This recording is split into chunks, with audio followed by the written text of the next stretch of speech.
Hello, I'm Dave O'Connell with a word about the stories that are in this week's Connacht Tribune. The live register figures may be going in the right direction again, but immigration is still to the forefront for many.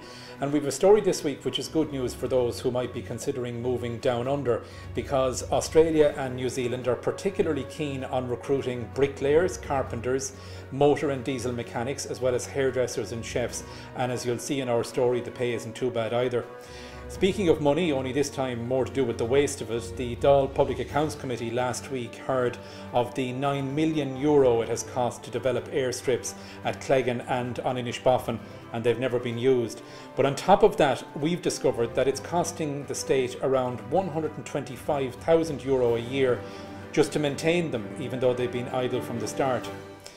One person not overly concerned with money is a Galway man who's become something of a YouTube sensation in a video with a different take as it advocates the attractions of life as a Dominican friar. Brother Conor McDonough is from Salt Hill and he will be ordained as a deacon later this year.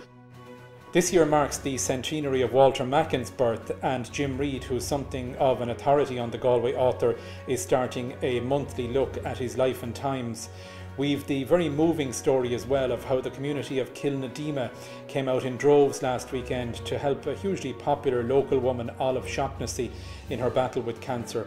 A very moving run for Olive, as you can see. We featured the opening of a room in Pieta House in Tuam, which is dedicated to the memory of Cormac Connolly.